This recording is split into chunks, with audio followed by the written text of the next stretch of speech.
నేను వెళ్తున్న జిమ్ లో ఒకడు నా గురించి వేరే వాళ్ళకి చెప్పాడంట. ఆ అమ్మాయి నన్ను రూమ్ కి రమ్మంటది, మా ఇద్దరికి అన్ని అయిపోయాయి ఆ ఒక్కడు తప్ప అని. యాక్చువల్లీ వాడికి పెళ్లి కూడా అయిపోయింది. ఈ మాటలు స్ప్రెడ్ అయ్యి మొన్న నా వరకు వచ్చింది. నిన్న నేను అడిగే ఆ అబ్బాయిని, ఏంటి ఇలా చెప్పుకొని ఒక అమ్మాయి క్యారెక్టర్ బ్యాడ్ చేసి ఏం సాధిద్దాం అనుకున్నావు, ఎందుకు ఈ ఇమ్మెచ్యూరిటీ మైండ్ సెట్ బిహేవియర్ అని ఓపిక్ గా అడిగా. దానికి వాడేమన్నాడో తెలుసా, లైట్ తీసుకో టైం వేస్ట్ అని. అసలు ఏమనుకుంటున్నారో నువ్వు, ఏం చేసినా ఏం పేకదలే అనేగా నీ ఫీలింగ్. అడుక్కుపోతావు అమ్మాయిలతో పెట్టుకుంటే. నిన్ను కాదు, నువ్వు చెప్పే సోది విని అది అందరికి ప్రసాదం పంచినట్టు పంచుతారు చూడు, వాళ్ళని అనాలి. పని పాట లేక వెనకాల ఉండి ఓ గుసగుసలు ఆడుకోవడం కాదు, ఇండిపెండెంట్ గా స్ట్రాంగ్ గా ఎదిరించి నిలబడి చూడు.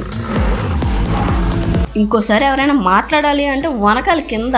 నువ్వు సరదాగా ఉంటే నేను సరదాగా ఉంటా, ఎక్స్ట్రాలు దొప్పితే ఆ దేవుడికే వదిలేస్తా. ఒక అమ్మాయికి చిన్నప్పటి నుంచి స్కూల్ కి వెళ్ళినా, జాబ్ చేసినా, ఒక అబ్బాయితో మాట్లాడినా, పెళ్ళైనా, పిల్లలు ఉండి కూడా ఇంకో అబ్బాయితో మాట్లాడినా, నవ్వుతూ ఉన్నా, ఏడుస్తూ ఉన్నా, ఒంటరిగా ఉన్నా, ఫ్యామిలీతో ఉన్నా, ఇండిపెండెంట్ గా ఉన్నా, ఎలా ఉన్నా సరే వెనకాల పుకార్లు ఉంటూనే ఉంటాయి. మన వెనకాల ఉండి అనే ప్రతి ఒక్కడిని అసలు పట్టించుకోకు, ఎందుకంటే వాడే ఎప్పుడు వెనకాలే ఉంటాడు. మనం ముందుకి సాగిపోతూ ఉండాలి.